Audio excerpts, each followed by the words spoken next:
Bismillahirrahmanirrahim. Assalamualaikum warahmatullahi wabarakatuh. Hai, kembali lagi di channel YouTube Nursa Logika. Saatnya Logika Nursa berkata. Di video kali ini kita akan bersama-sama membahas soal latihan mengenai materi trigonometri. Kita akan bisa jika terbiasa. Oke, sebelumnya perkenalkan, nama saya Nur Saidah dengan NPM 192151127 dari jurusan Pendidikan Matematika Universitas Siliwangi. Video ini dibuat untuk memenuhi salah satu tugas mata kuliah Seminar Pendidikan Matematika dengan dosen pengampu Bapak Dr. Randes Dedi Nurjabil, Magister Pendidikan.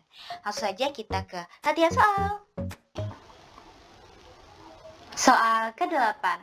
Periode grafik fungsi di samping adalah A 30 derajat, B 60 derajat, C 90 derajat, D 120 derajat, E 180 derajat. Sebelum ke penyelesaian, kita ingat-ingat kembali materi unsur-unsur penting pada fungsi trigonometri. Nah, di sini sudah ada bentuk fungsi sinus dan bentuk fungsi kosinus. Bentuk fungsi sinus yaitu Y sama dengan Fx sama dengan A sin K dalam kurung X plus minus B plus minus C. Sedangkan bentuk fungsi kosinus yaitu Y sama dengan Fx sama dengan A cos K plus minus X plus minus B plus minus C. Nah, ini cuma beda di sini sin sama cos. Nah, apa sih makna dari bentuk fungsi tersebut?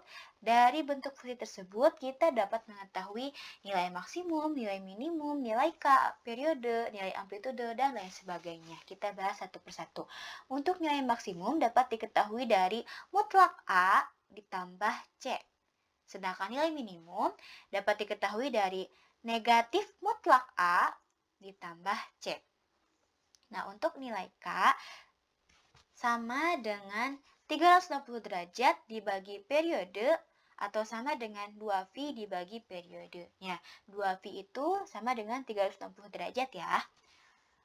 Sedangkan untuk periode, apa itu periode? Periode adalah jarak terjadinya pengulangan grafik fungsi trigonometri dari titik acuan awal ke titik pengulangan yang pertama. Nah, itu dia periode. Periode sama dengan 360 derajat dibagi K atau sama dengan 2V dibagi K. Nah, jika diketahui K-nya, kita bisa mengetahui periodenya.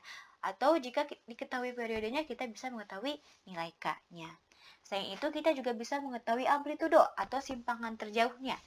A sama dengan nilai maksimum dikurangi nilai minimum dibagi 2. Nah, untuk grafik fungsi Y sama dengan negatif A sin K dalam kurung X plus minus B plus minus C adalah cerminan grafik fungsi dari Y sama dengan A sin K dalam kurung X plus minus B plus minus C terhadap sumbu X. Nah, sedangkan fungsi negatif A cos K dalam kurung X plus minus B plus minus C merupakan cerminan dari fungsi kosinus tersebut terhadap sumbu X. Selanjutnya kita bahas mengenai apa itu makna dari plus minus B plus minus C. Untuk plus minus B itu berarti mengenai pergeseran ke kiri atau ke kanan. Sedangkan plus minus C artinya pergeseran ke atas atau ke bawah. Nah, untuk plus B artinya grafik bergeser ke kiri sejauh B derajat dari grafik dasar. Nah, grafik dasar itu biasanya ada di 0 derajat ya. Sedangkan untuk minus B artinya grafik bergeser ke kanan sejauh B derajat dari grafik dasar atau grafik seharusnya.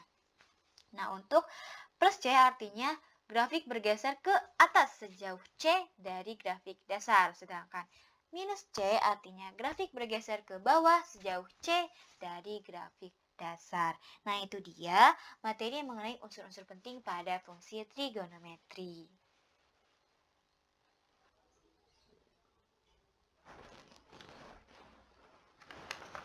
Dari pembahasan sebelumnya, kita bisa menyelesaikan soal tersebut.